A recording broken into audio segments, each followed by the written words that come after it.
Welcome to Super Science University Bhagavad-Gita, which only can fulfill any of your wishes and will give you permanent happiness in the end.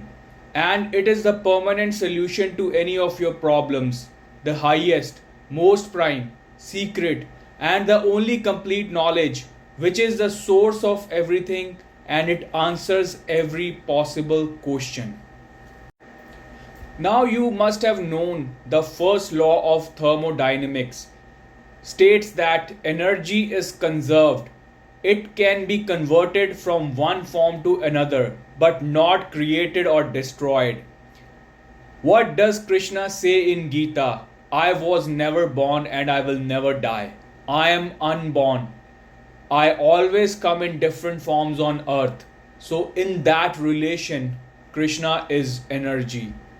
E is equals to mc square, an equation in Albert Einstein's theory of special relativity that expresses the fact that mass and energy are the same physical entity and can be changed into each other.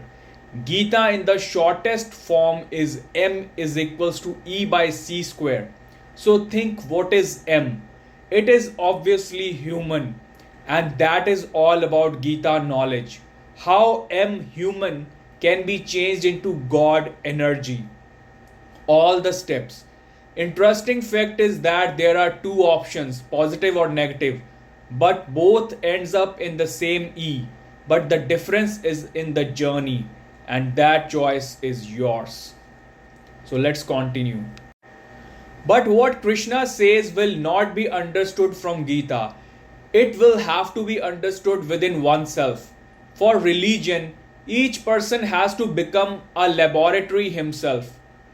Do not think that you will understand what Krishna is saying by reading it. Do not fall into the illusion that you will understand by understanding what I am explaining. This can only lead to a greater challenge. Start experimenting when you return home. Why even when you return?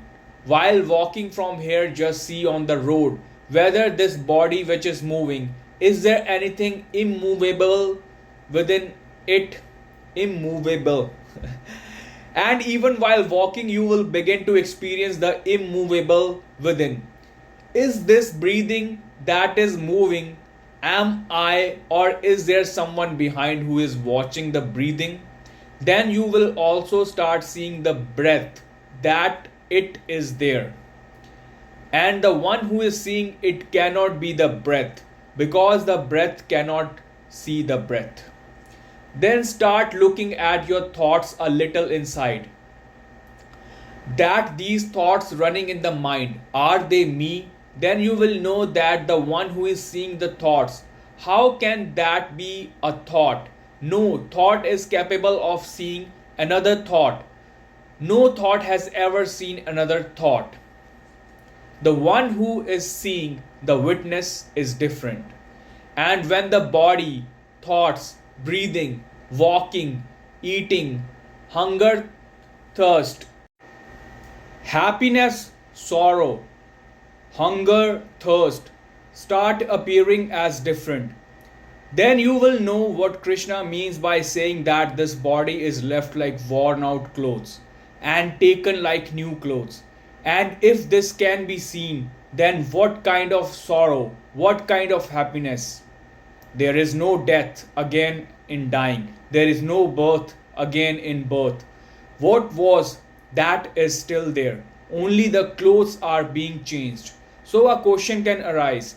The soul is all pervasive, perfect. Then where does the perfect go? After leaving one body, which body does the soul go to? From where does it enter the body? How does the womb survive before the soul enters the stomach? So my answer is, the soul neither comes nor goes. The whole matter of coming and going is about the second subtle body via physical body. Roughly understand that there are three bodies. One is the body that we can see. This body is received from the parents. It is born and it has its own limits, its own capacity. It lasts for that many days and then ends. It is a machine. We only receive the machine from the parents. In the womb, the parents only create the situation of the machine. This body that we can see, it starts with the birth and ends with the death. It comes and goes. There is another body which is the inner garment for the soul. Say it is the underwear. Don't laugh. This body is the outer garment. That one is the inner garment. That body comes with you from the previous birth. It is a subtle body which has all the software. It is subtle, it means that this body is very physical, material. That body is electronic. That body is made up of electrical particles. The other body made up of electrical particles comes with you from the previous birth. It is the one that travels. That body, the second subtle body, enters the gross body, enters the womb. Its entry is as automatic as water flows downhill, flows through rivers and goes into the ocean. Just as the flow of water downward is natural, similarly the flow of the subtle body into its suitable body is a completely natural phenomenon.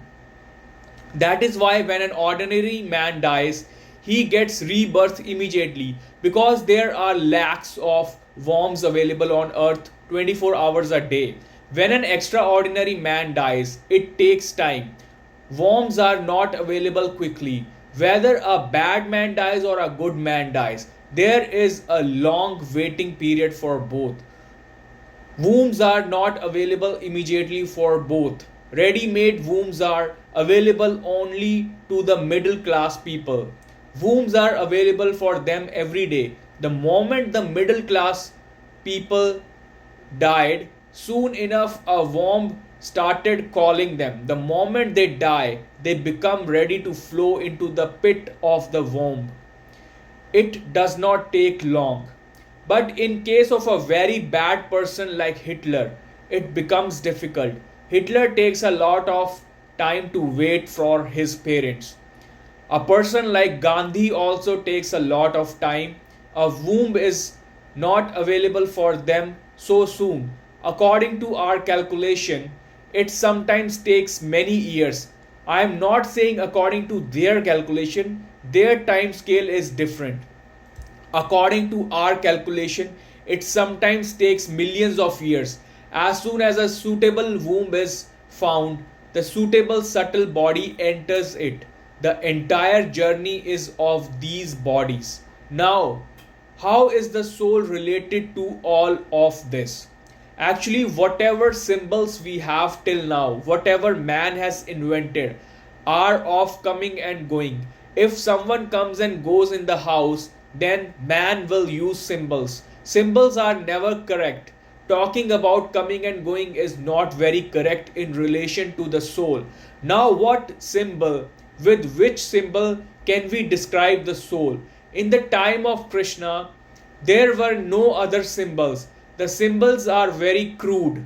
We have to make do with them. For example, one or two examples will help us to understand. A man used to live on a small island in the ocean. There are no flowers here. There are only stones and sand. That man goes on a journey and returns after seeing many flowers on a continent. The people of his island ask him what new thing he sees. He says, flowers. They say, what do you mean by flowers? What are they? So there are no flowers on that island. What should he do now? He picks up shiny stones from the river bank and brings up colored stones. He says they are like this. Of course, no one on that island will question this because there is no reason to question. But that man who has, after seeing the flowers, is in a big problem. There is no symbol available through which he can say it. So he has to just explain. So that is only possible by imagination. So actually guys, there is no one bad or no one good. It is just our definition.